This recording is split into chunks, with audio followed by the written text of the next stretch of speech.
Every so often, I get an email that completely blows my mind and humbles me to the fact that I don't know jack diddly squat about nuclear warfare.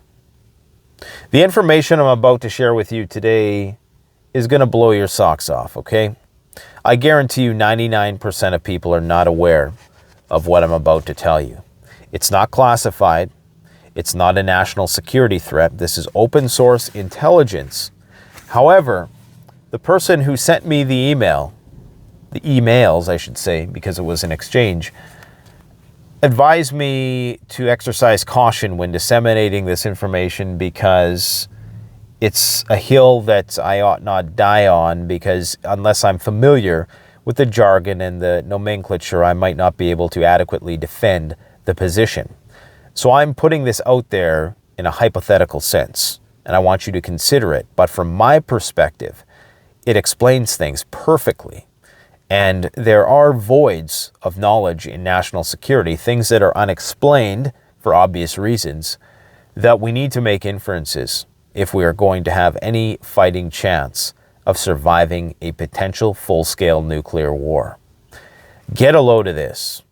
I'm going to start reading these emails, and I'm going to inject my 2 cents wherever I think I can elucidate things a bit more clearly. In a MIRV, multiple independent reentry vehicle, the main rocket motor, okay, let me just back this up. Both Russia and the United States have intercontinental ballistic missiles. Inside these ICBMs, there's these things called MIRVs, okay? So on one rocket, one delivery system, you can have multiple MIRVs. You can have multiple warheads. And once the warheads are at a certain part of the, whatever, they're in the stratosphere, whatever, they break apart and they go off to their destinations. They are guided to their destinations by satellites, as we're going to hear. Now, this is very important, okay? They also can contain a number of decoys, up to 40 decoys, I think, for the Sarmat, the Satan II missile that Russia is going into mass production with. But get a load of this. I mean, this is just the beginning, okay? So we got to talk about EMPs. He breaks down things like HARP. And yes, I know HARP is shrouded in conspiracy tinfoil nuttery, but he provides the most even-keeled explanation that I've ever heard of the HARP program. That's HAARP. And it's no surprise at all to me that the media amplifies the crazy theories when it's likely to do with protecting us from nuclear weapons. Now get a load of this. In a MIRV, multiple independent reentry vehicle, the main rocket motor or booster at stages 1 and 2 pushes a bus into a free flight suborbital ballistic flight path. Think of a bus as a bomber aircraft carrying bombs. So you have your rocket, right? And it's carrying this bus full of these little bombs. After the boost phase, the bus bomber maneuvers using small onboard rocket motors and a computerized inertial guidance system. Just like a bomber would guide its payload over a target area, the bus maneuvers or aims itself so that its flight path carries itself over the target area. So Russia shoots a nuke and it hovers around the, it goes and it's maybe around the eastern seaboard area, and then this bus ejects these MIRVs. Once pointed and aimed to fly over the target area, the bus then ejects the MIRVs at intervals so that they free fall onto the target areas, much the same way that cluster munitions are ejected from their canister bus. The MIRVs then free fall to their target. The bus is what essentially aims the warheads. It is the component that has the GLONASS, Russian-based GPS system. So you have GLONASS, which is the Russians' version of GPS. They have their own network of satellites. Some say it's not quite as accurate. And then GPS, the Global Positioning System, is an American system. Okay, it's seen as the global standard for global positioning. Guidance computer that instructs the small guidance rocket motors and gyros to correct its path shortly before the ejection phase. If you can jam GLONASS signals, the guidance computer cannot develop a guidance strategy to eject its payload accurately or sometimes at all. Recall, in a recent video, I was talking about an email that this individual actually sent me that pertained to GPS jamming exercise as reported by the Federal Aviation Commission in the United States being done by the U.S. military. Okay, why would the U.S. military be doing, GPS satellite jamming exercises? Well, because it's very similar to GLONASS, and if you can do this using GPS, jamming your own satellites, then you can do it to GLONASS as well. The bus is what essentially aims the warheads. It's the component that has the GLONASS. Oh, I already read that part, sorry.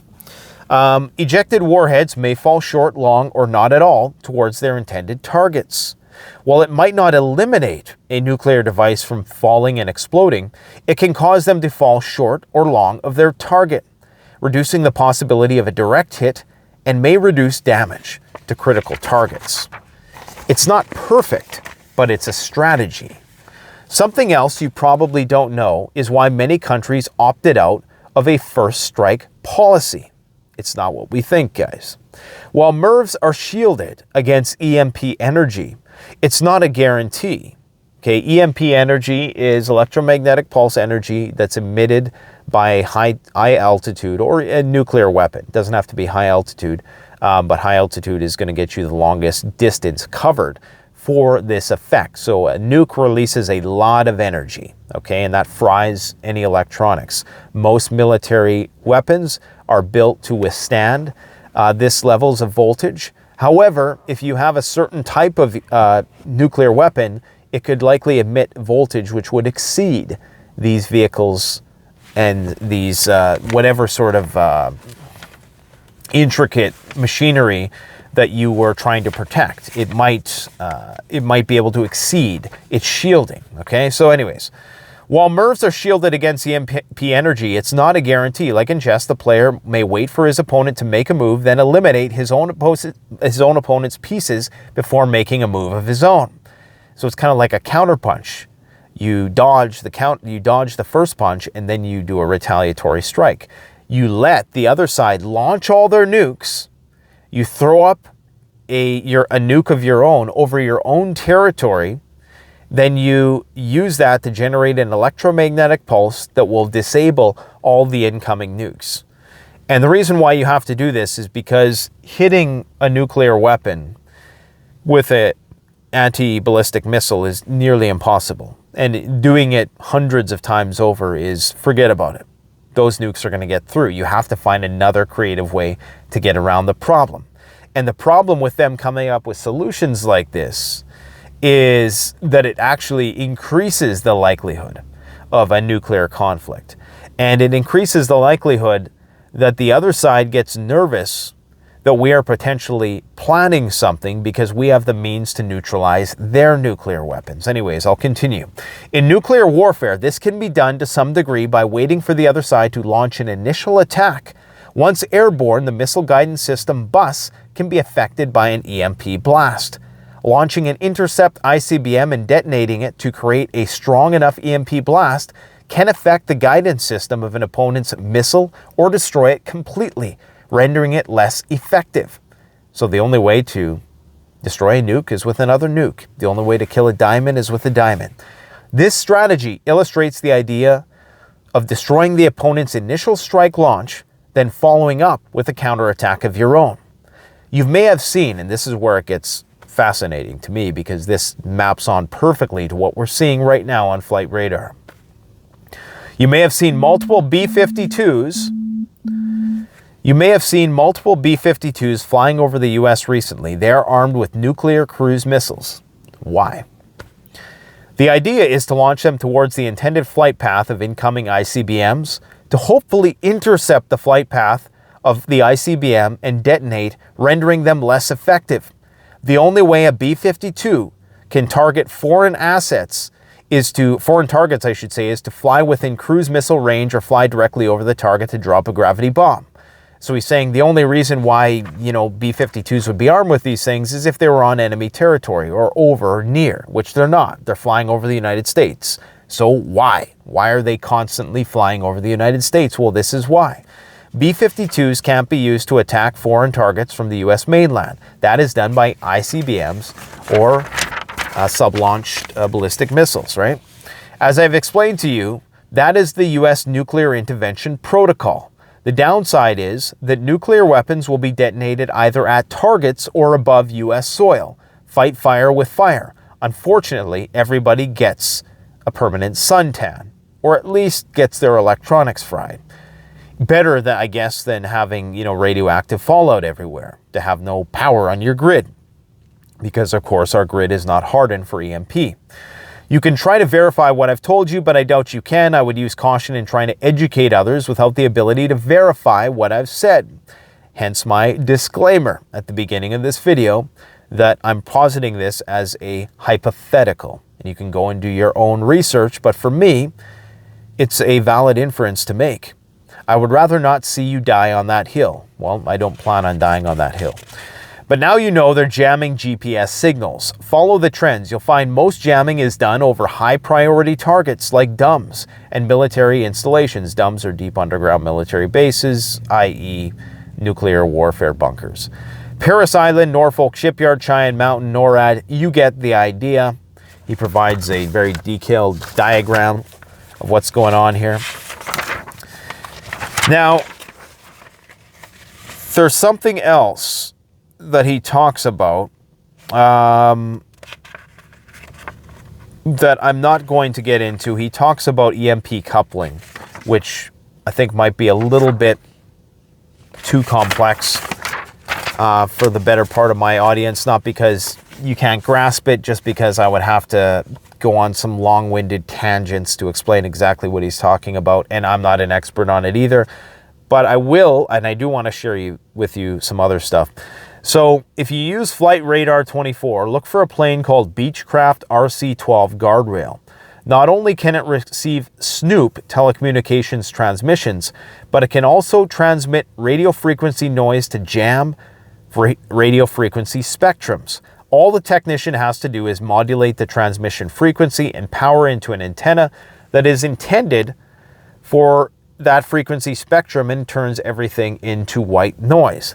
So he's talking about, if you're seeing a lot of this, strategic command and control activity in and around the United States, the purpose is likely for some sort of jamming or possibly intercepting incoming ICBMs with an EMP. So that proves to me that we are at a higher level of DEFCON if in fact what we're seeing on Flight Radar is an anomaly. Every day I'm getting messages about heightened amounts of military activity from a strategic point of view in and around the United States. Now, save the best for last. HARP. Some of you are familiar with HARP. It was a very popular topic for the conspiracy crowd for the last 3 decades. Most people chalk this up to believe that it has something to do with weather modification. But I've always felt that the truth is probably a lot more down to earth, so to speak. And here's what he says about HARP. Many conspiracy theorists claim that HARP is there to control the weather, but the real reason is far more sinister. The most prominent instrument at HARP is the Ionospheric Research Instrument, a high-powered radio frequency transmitter facility operating in high-frequency HF band. The IRI is used to temporarily excite a limited area of the ionosphere. Disturbances there can disrupt signals. The ionosphere also plays a role in our everyday communications and navigation systems. You see where this is going? Radio and GPS signals travel through this layer of the atmosphere or rely on bouncing off of the ionosphere to reach their destinations. In both cases, changes in the ionosphere's density and composition can disrupt these signals. And where is HARP located? In Alaska, near Russia, and the northern polar cap where Russian ICBMs would travel. Then he drops the mic. He literally says mic drop there. Because what he's saying is that HARP is an installation that would be used to jam the signals of incoming ICBMs so they couldn't hit their intended targets. I mean, it seems so simple and so feasible that I mean, and it makes sense too that they would want to distort people's understanding of that HARP program by amplifying these cockamamie theories. I've been saying cockamamie a lot because there's just a lot of cockamamie crap out there with respect to anything that is of national security importance. It's almost like they want somebody to come out and put out some kind of crazy theory so that they can just lump everything. It doesn't matter what it is. Whether it was, you know, when COVID came out, they were talking about the people injecting crap, and it was probably like 1 or 2 people, and they made it out as if it was thousands of people were doing this. Or it was, you know, the emergency alert thing with the 5G zombie stuff. So now if you criticize that, and of course the HARP, they would want people to think that it was to do with weather modification or mind control. And so any criticism of it, it makes me think about things like the Denver airport.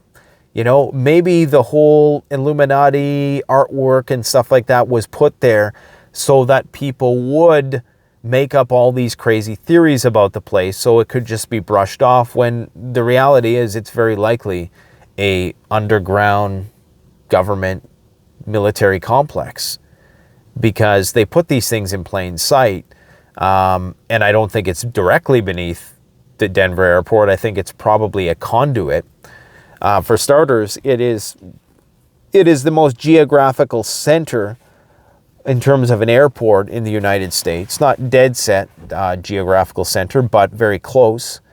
And there's just a variety of other things. It almost seems like anything that the media tries to poke fun at, that the, you know, conspiracy theories are coming up with these ideas about, they're probably right about that those theories are unfounded, but they're covering something else up. Okay? So this makes perfect sense, what this individual explained in this email. It makes perfect sense. And the concern here is that we only see a small fraction of this strategic war as it unfolds. We see nukes.